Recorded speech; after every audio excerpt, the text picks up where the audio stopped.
जय जगन्नाथ। ऐसे नहीं ओडिशा की 7th सर्कल कॉन्फ्रेंस में मुझे आप लोगों ने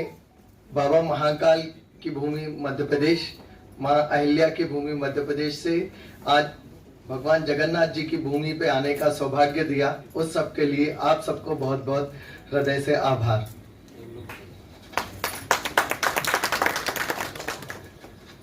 नाउ आज की जो हम लोगों की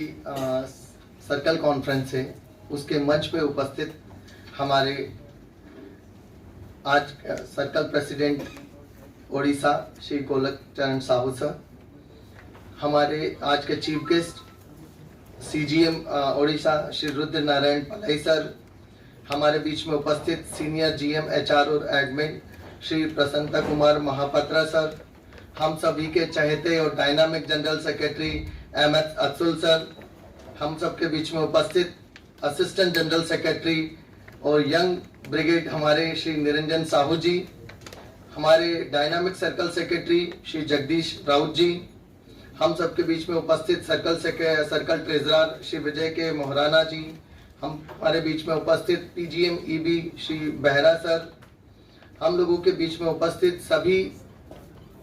यूनियन एवं एसोसिएशन के सर्कल सेक्रेटरीज, उसमें हमारे बीएसएनएलयू, एनएफटी, एआईबीएसएनएलए, सेवा, एआईजेटीओ, एसएनएटीटीए, हमारे वरिष्ठ साथियों का संगठन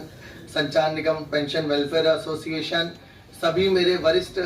सीनियर साथी, सभी मेरे साथी, आप सभी को इस सर्कल कॉन्फ्रेंस में यहाँ पे आप उपस्थित हैं, उस सब के लिए आप लोगों को भी बहुत बहुत धन्यवाद। अब आज का जो हम लोगों का टॉपिक है बड़ा ही इमर्जिंग और एक अच्छा टॉपिक आप लोगों ने चूज किया है कि BSNL 2.0 emerging challenges and role of executives. तो उस पे तो मैं उस विषय पे मैं आने के पहले सबसे पहले हमारे संगठन एसएनईए के बारे में सभी लोगों को एक बार अवगत कराना चाहता हूं कि हमारा जो संगठन एसएनईए है इसकी रूट्स भारत की आजादी के पहले से है। 1946 से हम लोग टेसा के रूप में थे, फिर हम लोगों का बढ़ते हुए सारे संगठन एकजुट होते हुए आज संचार निगम एग्जीक्यूटिव एसोसिएशन आप सभी के समक्ष है और आप लोग उसके महत्वपूर्ण पार्ट हैं। अब एसएनईए संगठन है क्या? एसएनईए वो संगठन है जो 12,000 से ज्यादा एग्जीक्यूटिव्स को इस बीएसएनएल में रिप्रेजेंट करता है। एसएनईए एक ऐसा संगठन है जिसमें जोश भी है और जिसमें होश भी है। जोश है युवा साथियों का और होश है हमारे सारे सीनियर साथियों का कि जिनको अपना अनुभव है, उस अनुभव के माध्यम से हम लोगों को उनका मार्गदर्शन मिलता है। यहाँ पे एसएनईए में सिविल भी है, एसएनईए में इलेक्ट्रिकल भी है, एसएनईए में आर्किटेक्ट भी है, एसएनईए में पीए भी है, एसएनईए में पीएस भी है, एसएनईए में ओडीएल भी है, एसएनईए में हमारे अकाउंट्स के साथी भी है, एसएनईए में हमारे टेलीकॉम के साथी भी हैं, एसएनईए में एक जेटीओ भी है, एसएनईए में एक जेओ भी है, एसएनईए में एसडी भी है, एसएनईए में एओ भी है, एसएनईए में आपके एजीएम है, एसएनईए में हमारे सीईओ साथी भी है, एसएनईए में हमारे डीजीएम है। कुल मिला के हमारा एसएनईए संगठन एक उस गुलदस्ते की तरह है कि जिसमें हर प्रकार के हर कलर के फूल हैं, जिसके कारण उस गुलदस्ते की शोभा बढ़ जाती है। उसी प्रकार से इस एसएनईए संगठन में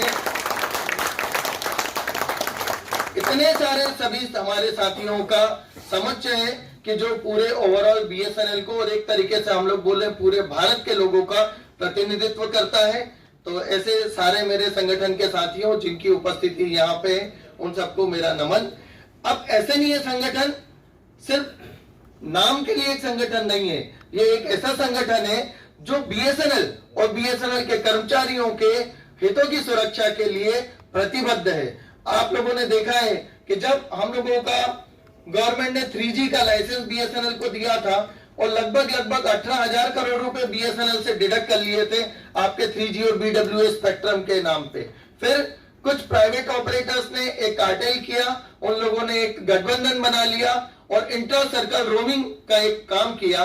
और उन्होंने लगभग 1,500 हजार करोड़ में लाइसेंस का वायोलेशन करते हुए, एग्रीमेंट करते हुए अपनी सेवाएं जारी की। तो मुझे बताते हुए बड़ी खुशी होगी, आप लोग तो पहले से ही जानते हैं, पर मुझे बताते हुए बड़ी खुशी हो रही है कि वो एसएनई संगठन ही था कि जिसने हाईकोर्ट में ले आके उस पूरे कार्टेल को चैलेंज किया था और बीएसएनएल के हितों की रक्षा करने का पूरा प्रयास किया। आज हमारे सारे बीएसएनएल के एम्प्लॉइज की मेहनत, हमारे सीएमडी सर की पूरी टीम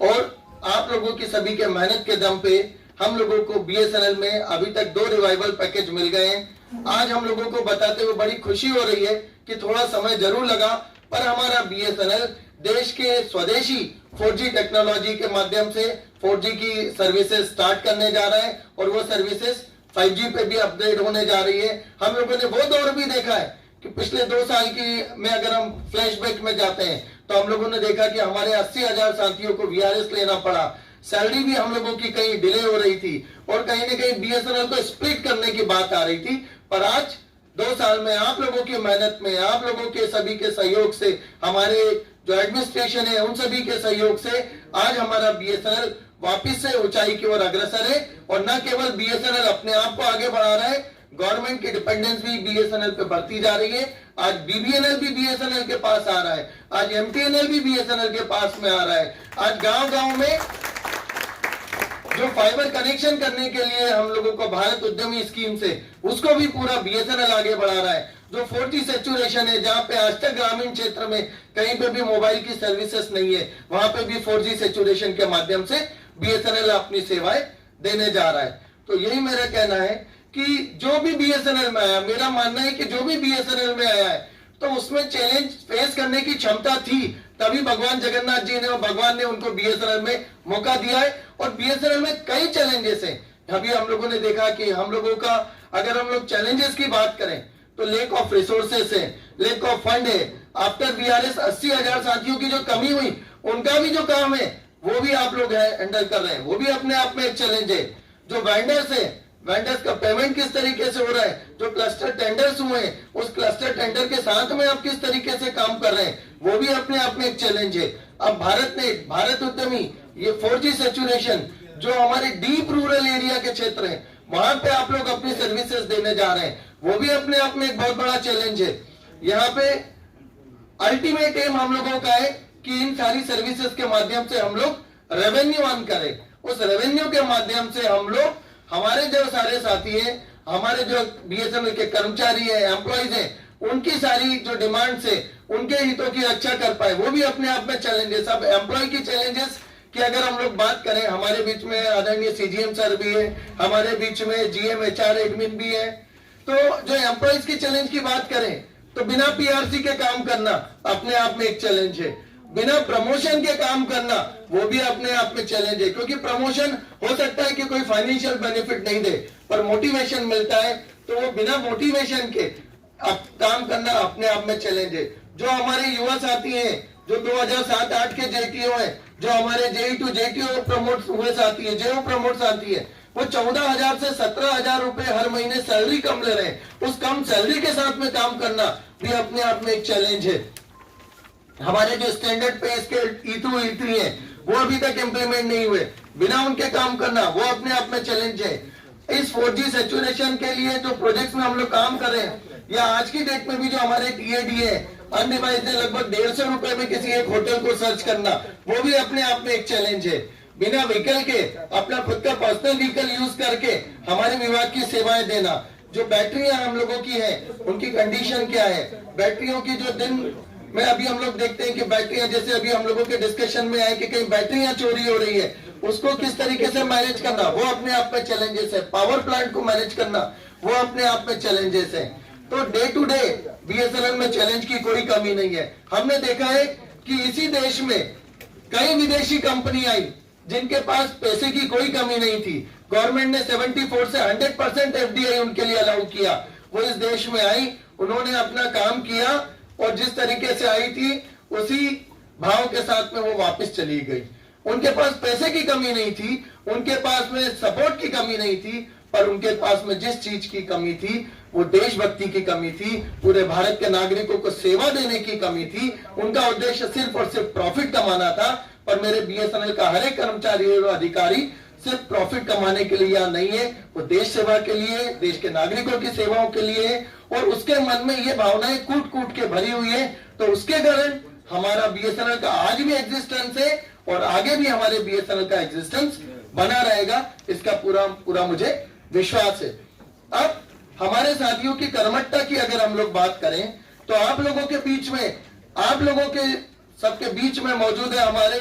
जो साथी आज यहाँ पे नहीं है, पर उनकी कर्मठता की बात करें कि वो 3 साल का अपना हार्ड टेनवर एरिया आसाम में कवर करने के बाद में आते हैं, और फिर डिपार्टमेंट की नीड है कि चूंकि ईबी में उनको पोस्टिंग देना है तो उनका कटक में पोस्टिंग किया जाता है। मैं बात कर रहा हूं हमारे श्री सूर्य नारायण पाड़ी सर का, कि उनके डेडिकेशन को सलाम, ऐसे व्यक्तियों के कारण ही बीएसएनएल का आज के डेट में एग्जिस्टेंस है।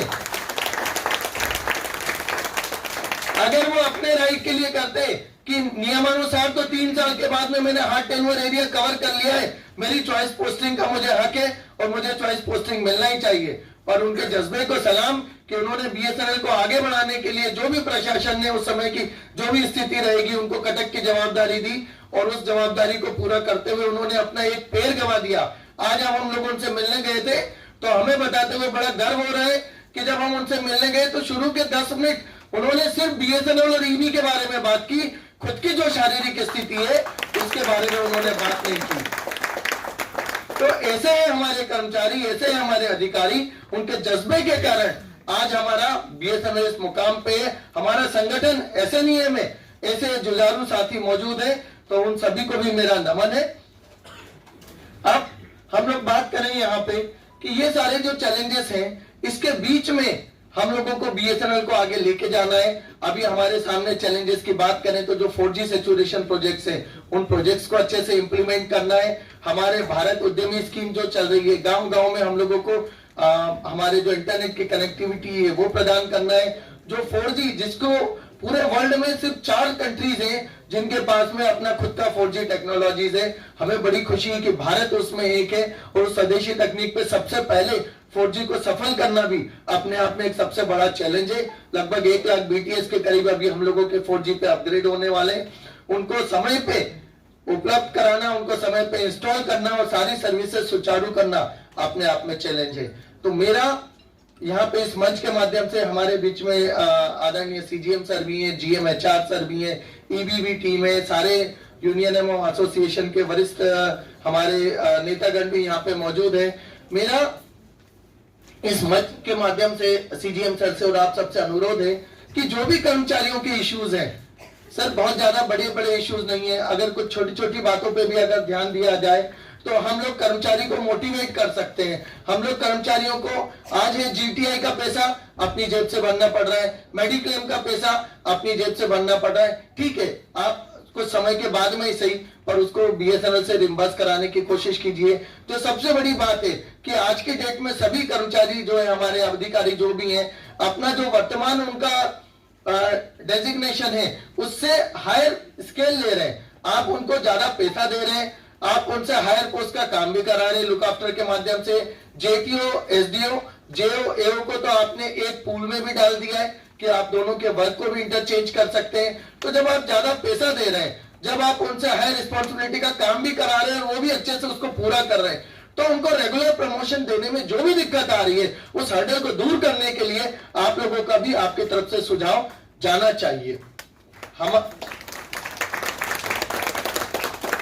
हमारे यहाँ पे अभी हमारे जो डिस्ट्रिक्ट सेक्रेटरीज अपने उद्बोधन में बोल रहे थे कि जो कोरापुट एरिया है, जो हम लोगों का बालनगीर एरिया है, जो हमारे पलक मंडी और इस तरीके जो सॉफ्टवेयर एरिया है, वहां पे काम करना अपने आप में बड़ा ही टफ है। और अभी हमने एसोसिएशन के लेवल पे डायरेक्टर HR सर से रिक्वेस्ट किया था कि सॉफ्टवेयर एरियाज को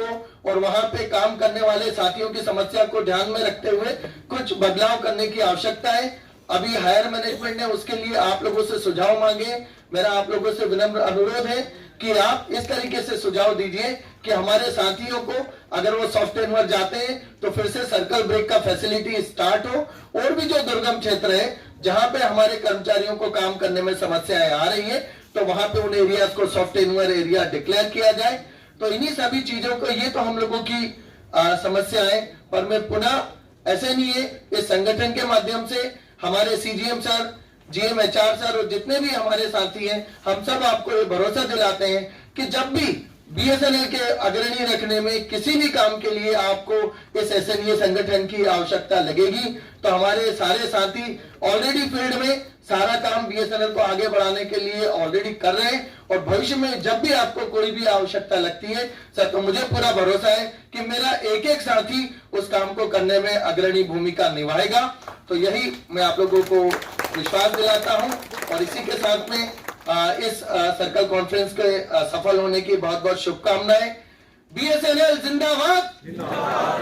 BSNL जिंदाबाद, BSNL जिंदाबाद, SNEA जिंदाबाद, SNEA जिंदाबाद, SNEA जिंदाबाद।